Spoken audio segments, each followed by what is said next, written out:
Assalamu alaikum wa rahmatullah. Peace and blessings be upon you. You've accepted Islam. This is the greatest day of your life. This is the purpose of why Allah created you. Your Creator made you to recognize Him and worship Him, and you have come to that realization. Amazing. This is a great gift from God, a guidance that you got. I want to congratulate you on this. I want to say this is the best day. Your past has been wiped clean. Don't worry about any sins or mistakes or crimes or whatever you did in the past. That past is gone. You're like a newborn baby, clean slate.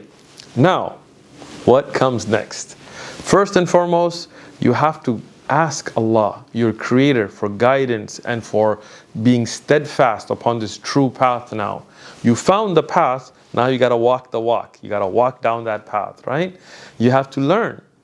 I'm going to give you 3 important advices from me as your brother in Islam. My name is Uthman. I am your brother. First and foremost, never get overconfident. Always remember that there is the devil, there is the distractions of this worldly life. So always worry, how can I stay upon the right path? And how can I put myself in the right environment? Be with the right people. I don't want to go back and hang out with those that drink alcohol, that party, that eat pork, that commit crimes, or whatever that past may have been. I want to wipe that away, and I want to be with the pious now. I want to be with those who pray and fast and remind me of the hereafter. So keep good company. Number 1, ask Allah for guidance and keep good company. Second, there is a lot to learn. Don't get overwhelmed by it. Don't think in the first day I got to memorize the whole Quran and do everything. No.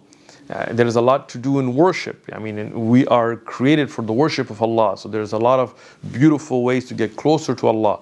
But don't take it all at one time. There's a beautiful saying in English. They said, how do you eat an elephant? Like a big elephant. How do you eat an elephant?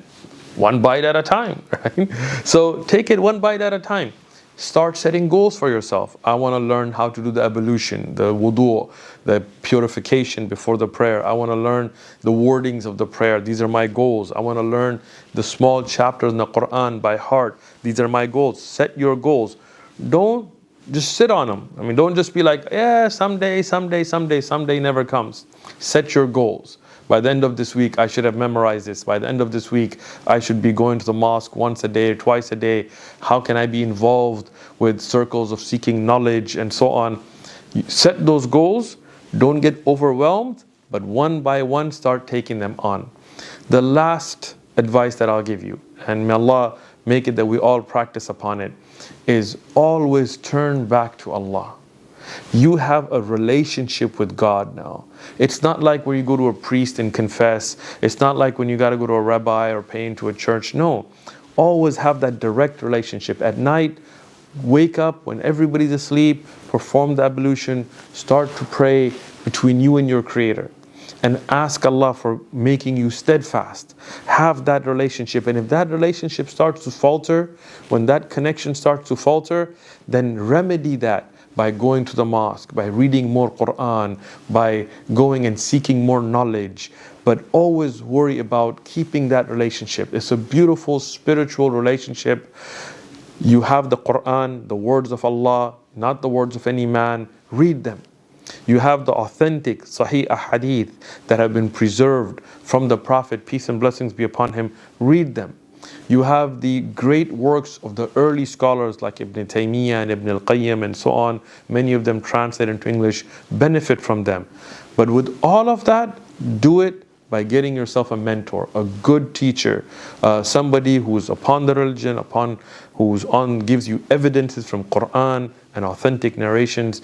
Have a mentor that you can go to and ask questions to. With these advice, I hope that Allah gives me and you steadfastness upon the religion.